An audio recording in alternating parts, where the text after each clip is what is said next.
quarter was so long that he was more than once convinced he must have sunk into a doze unconsciously and missed the clock. At length it broke upon his listening ear.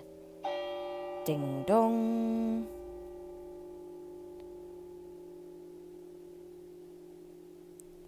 A quarter past, said Scrooge, counting.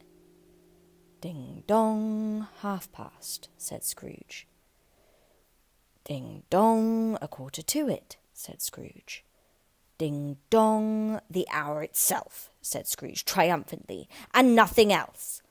He spoke before the hour bell sounded, which it now did with a deep, dull, hollow, melancholy 1.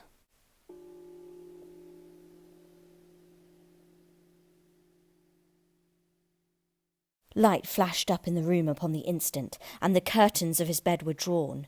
The curtains of his bed were drawn aside, I tell you, by a hand, not the curtains at his feet, nor the curtains at his back, but those to which his face was addressed.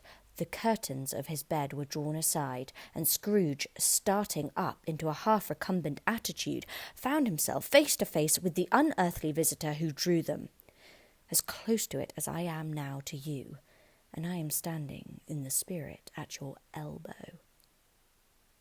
It was a strange figure, like a child, yet not so like a child as like an old man, viewed through some supernatural medium which gave him the appearance of having receded from the view, and being diminished to a child's proportions. Its hair, which hung about its neck and down its back, was white, as if with age, and yet the face had not wrinkle in it, and the tenderest bloom was on the skin. The arms were very long and muscular, the hands the same, as if its hold were of uncommon strength. Its legs and feet, most delicately formed, were, like those upper members, bare. It wore a tunic of the purest white, and round its waist was bound a lustrous belt, the sheen of which was beautiful. It held a branch of fresh green holly in its hand, and in singular contradiction of that wintry emblem, had its dress trimmed with summer flowers.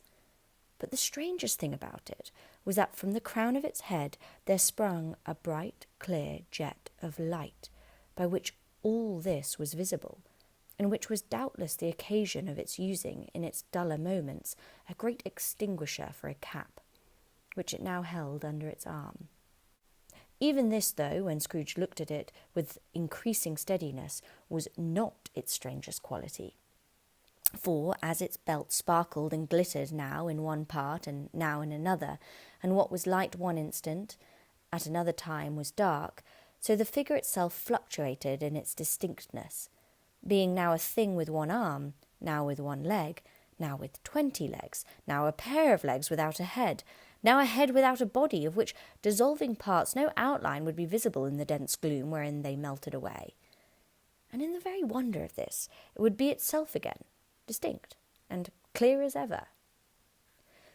"Are you the spirit, sir, whose coming was foretold to me?" asked Scrooge. "I am." The voice was soft and gentle, singularly low, as if, instead of being so close beside him, it were at a distance. "Who and what are you?" Scrooge demanded. "I am the ghost of Christmas past." "Long past?" inquired Scrooge, observant of its dwarfish stature. "No, your past."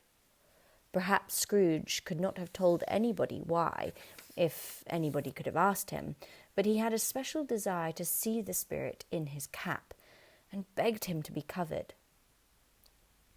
"What?" exclaimed the ghost. "Would you so soon put out with worldly hands the light I give? Is it not enough that you are one of those whose passions made this cap and forced me through whole trains of years to wear it low upon my brow?" Scrooge reverently disclaimed all intention to offend, or any knowledge of having wilfully bonneted the spirit at any period of his life.